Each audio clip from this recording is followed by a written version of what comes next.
Alrighty, so my understanding of the task 3 for the Ed TPA is that we need to submit an assessment for one of the 3 to 5 assessments that we need to analyze. So, for example, a formative or a summative assessment that we had taught or come up with in our lesson plan, we need to assess that and make sure that it's providing feedback correctly. Or their student understanding that's good. And there's 5 different levels that we're trying to meet here. So there's level 1 through 5 on the rubric, 5 being the best.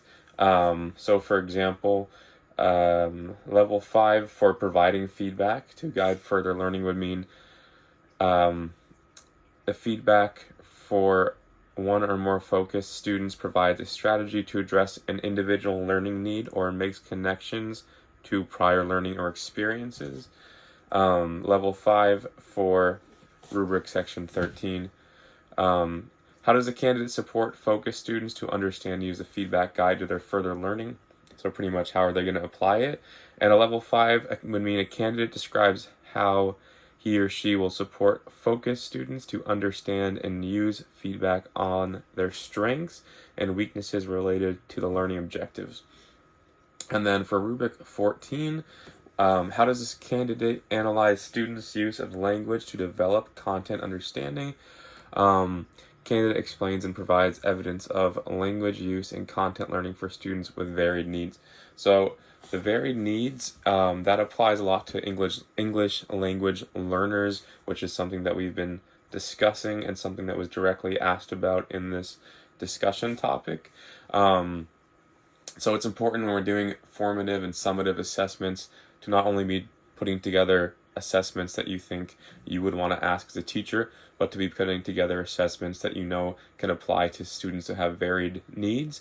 And this situation, the varied needs we're discussing in this course, English language learners, but that could be other things too, like students who have disabilities or students who are higher achievers. But for English language learners, it's important to make assessments that can be applicable and that students can actually use and understand to make sure they're actually grasping the information and the knowledge that you're trying to teach them. So for example, if you give a student an assessment and it's not phrased or done correctly or done in a way where a student who doesn't speak English or doesn't speak English fluently can't actually show what they need to learn, that means that the student might actually know what they have learned, but they're not able to show it correctly if you're not doing the assessment properly. So that's when it becomes really important in relationship to having assessments that are going to correctly assess students who might not be a traditional learner.